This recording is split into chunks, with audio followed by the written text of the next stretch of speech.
Hi, Cliona. Thank you for taking time off your busy schedule to talk to me today about circular economy and the systematic change and the transition to low carbon economy. I know you're working as a consultant, right, at the Climate-KIC. You're based in Spain. Would you please introduce yourself a little bit more for the listeners? What you are, where you are, and what exactly you're doing? Hi, thank you, Anna, for having me. It's a real pleasure to be invited to contribute to your series of podcasts and the work you're doing in low carbon society. So yes, my name's Cliona Howie. I'm the head of circular economy at EIT Climate-KIC. Um, I'm a full-time staff at Climate-KIC, and my role of head of circular economy takes my work all over Europe, but I am based in Spain. But I work with different initiatives, different projects, different countries, regional governments across Europe. Mm-hmm. Climate-KIC, where is it based geographically? I'm asking because I remember a couple of years ago, I approached the CEO or someone like on the top management level with an idea to open a hub in Ukraine, and that was not on the agenda. Where is it? How is it distributed geographically? Okay, so EIT Climate-KIC is, first of all, I should say that KIC is KIC. It stands for Knowledge Innovation Community. There are, in fact, 8 KICs that exist, and climate is obviously the one that focuses on climate change innovation. There's 8 other knowledge innovation communities, ranging from digital to health, to energy, to food, to mobility, manufacturing. The other ones are quite sectorial. Climate change is the one that's probably the most horizontal, right? Because climate change innovation touches every sector and every aspect of our society. And they are sponsored by the EIT, which is the European Institute for Innovation and Technology. The EIT is actually based in Budapest, and the KICs are all over Europe. Climate-KIC particularly is pretty well represented geographically across Europe. There are 34 countries where we're actually present in across the world, that's to say. And we don't have offices in every European country. I think we have 14 offices, but we're present in 34 countries across the world. So in Europe, in the countries that we do have offices, there's teams there, and then there's actually some people that are more, shall we say, independent, linked somehow to Climate-KIC and have a presence in a city or in a country. But it's a very modern way of working where we're spread out, we're connected virtually if we're not in an office, and we have a very dynamic, fast-paced movement that really is supported by digital technologies. Mm-hmm. I'm always curious about how my guests get into sustainability, circularity. Where did you always know you would be doing this, or was there some kind of event that shifted you towards this field? So I'm actually one of those purists. There was never any doubt I would do this from the time I was a kid. So, and that's no exaggeration or embellishment. So I've been into let's say, the ecological sciences since I was very, very young. And at the time of secondary education, I knew that I would be working in something related to biological, ecological sciences. At the time I went to university, and I went to university in the States, there weren't environmental degrees, so I'm that old. There was just biological degrees or chemistry degrees or physics degrees. So I studied biological sciences. And then as soon as there was a master's kind of available on environmental science, I went into it. But I've literally from day one always knew that this was what I would do. I've touched on a range of things inside the environmental science world. So I've worked on conservation in the field, to consultancy, to working for a government, and everything in between. And really where I started my most technical work was, I mentioned conservation science, but was not dissimilar from what I know about you, Anna, is environmental impact assessment, where was everything that we are looking at doing, and this was in Europe now. There's a European directive called environmental impact assessment. How do we look at it and measure what impact, positive or negative, it will have on not only environmental elements, but social elements, economical elements, and trying to pull it together in a way is like, does this make sense? This led me to work for industries, on behalf of industries, looking at their business models to say, will they fit into what, makes sense within the waste directive, within the water directive, for example. And then I started becoming like a sustainable business advisor to industries to say, how can you design your business model to be less impactful? And in fact, I do remember a clear time in my career where I stopped talking about the environment. I started talking about sustainability and resilience and resource efficiency, because it's simply just smart business rather than environmental compliance. And that's what really led me into working for policy, and eventually led me to work for Climate-KIC to say, how can we turn all this into positive mitigation for climate change impacts? Right. And now at Climate-KIC, being the head of circular economy, shall I say, unit, division, department, what are you mostly busy with these days? Is it policy? Is it, I don't know, some practical guidance for the community? What is... So Climate-KIC has now been in existence for 10 years, and we've been involved in financing and developing and designing projects that lead to climate change innovation, really for mitigation and adaptation to climate change. And over those 10 years, Climate-KIC has undergone a really interesting evolution of thinking and thought leadership around impact. So there's an amazing amount of knowledge, of technology, of innovation being done that leads to really great solutions that do help us solve climate change challenges. But they were not reaching the impact we needed. The impact is so great that how can we scale those, how can we replicate those to actually start making a positive contribution to CO2 emissions and living in a world where we can regenerate rather than just try to comply. And it was a drastic change in climate change strategy about 1.5 years ago, where we said, we no longer want to work on anything that is incremental or single use.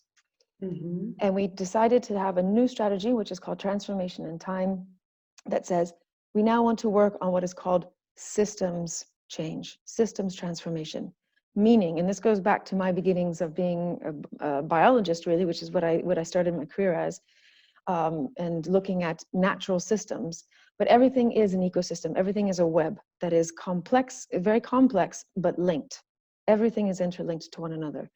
So if you focus on single incremental solutions, you're never going to fix the actual problem of the planet, saying that the planet is a natural system. If you apply that to our societal and economic model of living, if you apply those principles, it leads you right to circular economy, which at the core of what it stands for is a systems transformation. It says you cannot change one element without looking at the other. It's very similar to like buying an old house and saying, I'm going to do up and reform this old house. If you start looking at the plumbing, then it starts leading you to, the structure. If you look at the structure, it starts leading to you to look at all the elements of the house. You can't fix one thing in an old house. You have to really take it apart and understand, how do I rebuild it? And when you talk about systems change, you need to then look at, well, who owns the system? Where do those challenges lie? And how do we focus in on that? We call them Climate-KIC, we call them challenge owners. And so what we do is identify a challenge owner that is looking at simultaneously at all the levers of change, what we call, that fit into the system and have to be triggered simultaneously to unlock systems change. When we identify a challenge owner, and that can be a national government, it can be a regional government, it could be a large city, it could even be an industrial value chain or an industrial cluster, is saying this is a large enough challenge that if we build an ecosystem around it, the solutions are going to be triggering multiple levers of change, and therefore we're going to be working on whole systems transformation. And the complexity is you have to be doing all those things at the same time. So that's working on policy, that's working on education and training, capacity building, looking at the financial system, how it works inside that system, looking at how education, I mentioned education, looking at, entrepreneurship, business, innovation, research, everything, community engagement, behavioral change at it down to individual level. What drives us to choose one way of living compared to the next? So looking at all those factors at the same time. So Climate-KIC is now working in this way with a systems approach, connecting all the different elements of our society and saying, how can we make a large shift from around this challenge, working with all the stakeholders that need to be involved to actually have a large scale impact. Yeah. And that's what we're doing across all of Europe. I'm focusing on those challenges and those challenge owners that have identified circular economy as a main focus for the solution for systems change. When you say projects, do you mean startups, individuals come in with certain ideas, or bigger companies? So yeah, so all of it and everything in between. From when I say projects, so what we do when we just say we've identified a challenge owner and we've identified a series of challenges that exist inside that from that challenge owner that spread out across a whole ecosystem of stakeholders. So we look at saying, okay, Climate-KIC can coordinate and orchestrate bringing all those stakeholders together to say we address the challenges in a communal way. That includes universities, research centers, startups, large-scale industries, the government, policymakers. It includes community, from mothers to NGOs. It really looks at across the whole system of how can we, in a communal way, in an inclusive way, in a holistic way, work together across the same challenges, so that we're not finding just single solutions in single points of time in single locations, but we're working on, again, it's about the scale. It's about creating an ecosystem of all the actors that are needed. Climate-KIC does have programs that are specifically addressed for startups to help them seed fund, or to help them find expert advice on building their business model. But we also work with very large scale industries that are major players in a European industrial value chain that can also trigger change through their supply chain, for example. You know, I have a vision of circular economy as of a closed loop. So how to get the best of the product while generating the least of waste, how to return resources back into the cycle. But that eventually leads me, and I think a lot of people are also confused in there. How and why should governments be interested in the circular economy compared to the previous way of doing things? Meaning, probably it's a misconception, but what general public says is, wait, we need to produce, consume, and throw away, and that will boost next cycle of production, consumption, and throwing away. What are you suggesting? If we close the loop, like what's the point? How to live then? Like it will completely ruin the economy. Can you explain this concept to me a little bit in more detail? Because it's really, I'm really curious. Yeah, it's a very, very good question, and a question that I hear a lot, particularly from not only government but from businesses, saying, what's in it for us? What's the benefits? So I already mentioned that, I can remember a time in my career where I stopped talking about environmental compliance. I stopped talking about, doing it for the good of the planet. And you start talking about being smart and resilience and resource efficiency. So where we are now compared to where I was 20 years ago when I started my career is it's easier and easier to convince people. Why? There's lots of reasons. If you look at a production line, the cost of raw materials is not only going up. And when I say raw materials, I mean actual materials, but also natural resources like water, energy. The cost of those raw materials and those natural resources is only going up. Why? Because of scarcity, because of volatile trade markets. They're not resilient, and they're not standalone things that you can control. They're dependent on world economics. They're dependent on global value chains. They're dependent on all sorts of problems that can happen at the political level that influence literally your bottom line, your production line, whether you're going to pay the bills that week or not, because all of a sudden the energy price goes through the roof.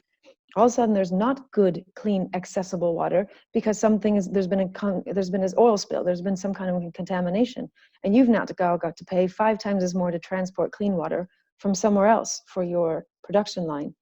Or there is a natural catastrophe and cotton this year is not available and extremely expensive.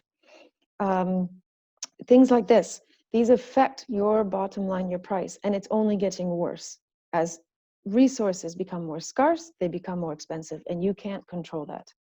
We live in a global system, and therefore you're dependent on so many other factors that your business is now less resilient because of those factors. If you look at the end of a production line, it's the same thing. We no longer have the luxury of saying we can create as much waste as we want and it won't affect us. No, we will actually drown in our waste. Mm-hmm. And not if we're drowning our waste, it will contaminate our drinking water in our homes before that. It will pollute our airs. We're getting sick. We're then paying our health costs and then go through the roof to be able to maintain a healthy society that can go to work and make the economy tickle over. So you have to say, well, what do we do with this waste? How do we control it? How do we, ensure that we are not generating volumes of something that's toxic that we can't handle, we have nowhere to put. So by closing the loop, you're making your business model extremely more competitive and resilient on a global market. The sooner you do it, the better you do it, the more competitive you're going to be in a supply chain, especially if you are a small supplier working in a big value chain and an industry says, this woman is doing smart business, let's work with them. Mm-hmm. You're looking after your bottom line, you're looking after your cost, you're looking after your resilience by becoming more circular. And simply put, even those businesses that don't see, or smaller governments that haven't quite understood the purpose and benefit of the circular economy, the laws now are changing, particularly in Europe. Policy now is dictating that you have to have extended producer responsibility. You have to eco-design your products so that they can be disassembled and reused or recycled. You can't just say it's the consumer's responsibility, it's not our problem. There's policy changing that's incentivizing tax rebates to say, if you design your production system, if you sell products as a service, there's tax rebates that make sense again for your business. Mm-hmm. So the policy side is pushing it already in Europe, so it makes sense to that. And then the business side, B2B, people are going to start demanding it because it allows them to say, my supply chain is more resilient, my supply chain is cheaper because it's more efficient, because we're not wasting materials and usage of resources. So from all angles, it's really starting to say, either you figure it out and you get on board, or you actually are going to be less competitive. And there's plenty of information out there that is changing. So I in my time, I can tell you in the last few years, it's become easier and easier to talk to both businesses and governments about why this makes sense. And to be quite honest, when you do talk to people, especially when you get down to individual level, and you're talking to policymakers, regional authorities, national authorities, even businesses, things, you can see it clicking. You're like, well, we always used to live like that. My parents or my grandparents lived like that. And you say, yeah, it's not some rocket science theory. It actually just makes sense. It's actually logical. And as human beings, we lived like that in a circular way for a very, very long time because there wasn't the luxury of waste. Yeah. So it really, in a way, is bringing us back to our more human roots. Mm-hmm. Last month, when being outside was still possible, I gave a series of lectures on zero waste on the individual level at regional schools for kids, and teachers stayed there, they listened, all the way very skeptical. So what are you suggesting us? Not using plastic bags? Okay, how do you buy liquids, meat, fish, and so on. Say, well, I have a container, some containers in plastic, I assume. And then when everyone left, so they were attacking in a way a little bit, challenging me. Okay, how did you replace this? How did you replace that? So what are you telling us? You're not using plastic at all. And then one of them came to me at the end and said, but you know, everything that you said is not new. I lived like that. In my generation, I lived like that when I was younger. I said, yeah, we just didn't have the luxury of, oh, it's cheap, it's light, it's easy to throw away. And where do you think it goes after that? It will, you know, eventually come into your own yard. Speaking of the policy, is Climate-KIC somehow active in engaging with the governments in terms of changing the policy on at least European level? I'm trying to think about Ukraine, but it's still a long way to go, but at least on the European level. Climate-KIC is extremely active on not only engaging with national and regional governments, but also with the European Commission. So we have been a stakeholder in the European Commission definition of the new Circular Economy Action Plan. We have contributed to the EU Green New Deal, the new industrial strategy. So we're looking at from how do we influence top-down policy with information that we can bring from the field. Because I've spent many, many years working with businesses, and then their knowledge, their experience, their needs on the ground needs to be taken into account when you define policy. It needs to look at all the angles. It can't just be, you know, this is a new law, do it like this and be compliant. It has to work with business. You have to listen to business. If you want to define policy that will actually be implemented and successful, you have to understand how it will be implemented. Then we are in particular, I mentioned we have these where we work with challenge owners and we create these ecosystem, a portfolio of solutions for a challenge or a challenge owner. Many times those challenge owners are national or regional governments. So in the circular economy space, we're working very, very closely, for example, with the government of Slovenia, where we have designed what we call a deep demonstration on national circular economy transition. And it's a portfolio of an enormously rich portfolio of projects, programs that will look at everything from how to engage with the community, how to bring circular economy into schools, to how to train up policymakers so they know how to rewrite policy to integrate circular principles into their policies, and everything in between. So working with investors on how do you change the risk assessment you do of business models, because at the moment our financial system is set up to evaluate and use a criteria on a linear system. So if you take a circular business model to a bank that is assessing on a linear criteria, it will not be financed. It will fail the test. If you change the criteria to say investment should only be looking at something that is circular because it's safer.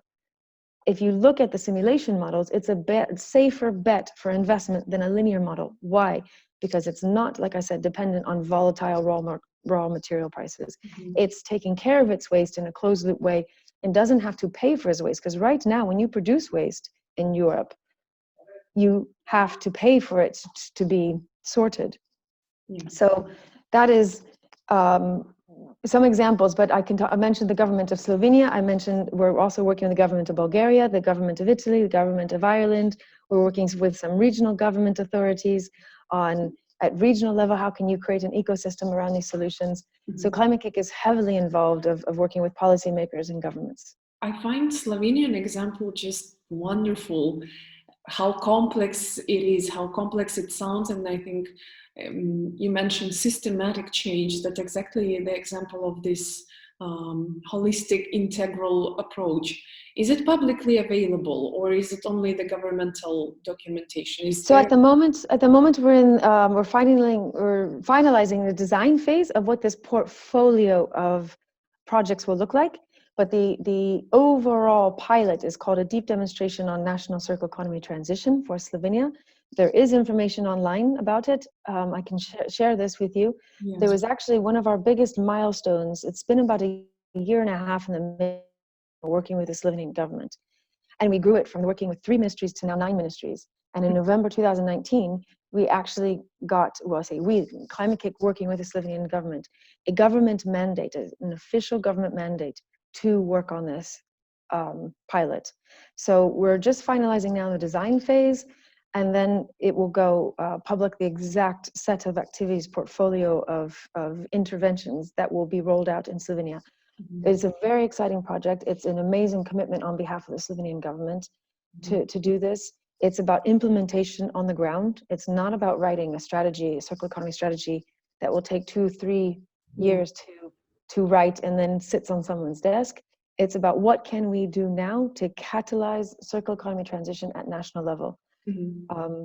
And looking at everything from the agricultural value chain to the mobility value chain to forestry as a natural resource for Slovenia. And all those aspects I mentioned about policy, education. Yeah, impressive. You know, in my work, I'm often met with the challenge of convincing the other party to do things. Which challenges are you having in circular economy, in working with these high-rank clients? It's a great question, and I do think it's gotten easier, you know, compared to when I started 20 years ago. It's definitely gotten easier, and I'm sad to say it hasn't gotten easier for the right reasons. It's gotten easier because of the things I've mentioned about, you know, raw material scarcity, raw material prices, the waste problem, where it's literally in our face, air pollution problems, and now climate change impacts. So climate change impacts are becoming more real every day. We can see how they change and impact on our economy, right, where business models are destroyed because of climate change impacts. So unfortunately, it's not always for the right reasons, but there is some of that where people are learning to, and again, it goes back to this, it feels like people, when they come down to it and they're faced with it, it makes sense to them. It means, how can we ensure our resilience as a country, as an industry, as a value chain, as a, you know, city? How can we ensure our resilience against all these unpredictable factors? And so I feel people are starting to listen more. There's always still an enormous amount of convincing. So there's an enormous amount of cheerleading that has to be done. I call it cheerleading. That might be my time that I was in the States where I observed this sport. But there's an enormous amount of that. And so there's people who, you know, there's all different kind of skills needed for when we talk about something that's a systemic challenge to change our socioeconomic model. There's all sorts of people that are needed, from very clever researchers to business-minded people to financial people to cheerleaders. So it's part of Climate-KIC. We see it as part of our role to be change agents and to be able to have that power of conviction, that power of convincing, to say, have the right arguments at the right time with the right target audience to be able to explain why this stuff makes sense. And it takes a lot of practice, and it also takes being able to adapt your narrative and adapt, you know, what arguments you're bringing to the table depending on who you're speaking to.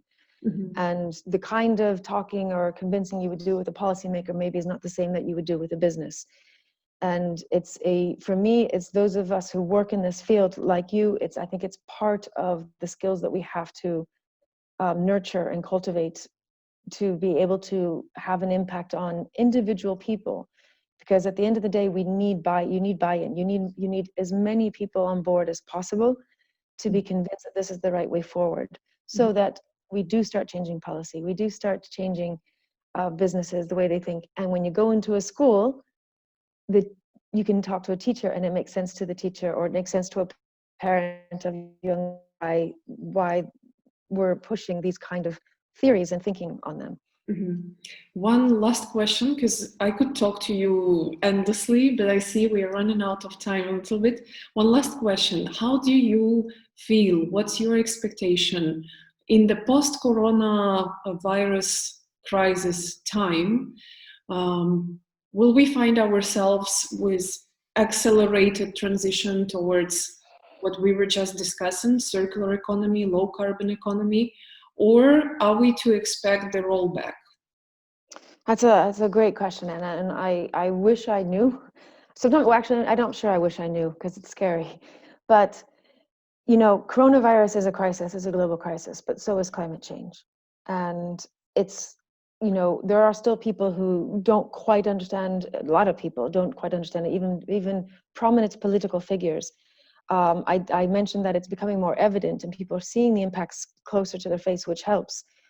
But it needs, if we look at coronavirus as an example, it's a very good example to say how much preparation you need to put into place to be able to handle the kind of crisis that climate change can bring at global scale. So we were really, in Europe, we were really on a good track. Now there was a new commission that's come into power. EU Green New Deal was published. A new circular economy action plan was published at the beginning of March, a new industrial strategy, and all these principles that we're talking about today, circular principles, circular way of thinking, life cycle evaluation rather than single point technologies, extended producer responsibility, all these things were considered in these new strategies of the Commission. And they haven't gone away, but it's very evident that we have a very immediate crisis that has taken our time and our focus at the moment from local level up to the Commission level. I do not foresee they will go away. I do foresee that the Commission will probably even come back even stronger. Why? This coronavirus, as odd as it might seem, is linked to climate change crisis. Why? We are seeing right now with this coronavirus how dependent we were on global supply chains, how dependent we were on perhaps things that were not very business smart, business savvy, or definitely not sustainable. And that's, those evidences are coming into play, that they affect our employment rates, they affect our local business models, they affect people's livelihood. So the principles of circular economy, at the end of the day, circular economy is a social economic model, right? It's not an environmental model, it's a social economic model. And so the principles in it make sense for actually being able to better cope with something like another global pandemic, because it will make us more resilient and be able to not have to lose our jobs, not have to close down massive global supply chains, because we have closed the loops around smaller ecosystems. So I think that there's definitely a pause, there's definitely a delay, while we have very, very urgent and necessary crisis to meet. But the interesting thing is, it's actually, for me, highlighting why something like a circular economy is so needed, and why we really shouldn't waste time to put it into place, because it's not about necessarily protecting our natural world, it's about protecting ourselves and our own survival. Yeah, it's true. Cool. Thank you very much for being with me today, for talking to me, for sharing your views, vision, and knowledge with me and the listeners. I really appreciate that. Now I see I need to let you go. It was wonderful touching base with you today. Thank you again. Thank you very much, Anna. I'm really grateful for the time with you as well. Thank you for your interest. I'm glad I could share some things with you, and I look forward to talking to you again. Yeah, thank you. Ciao, ciao. Bye-bye.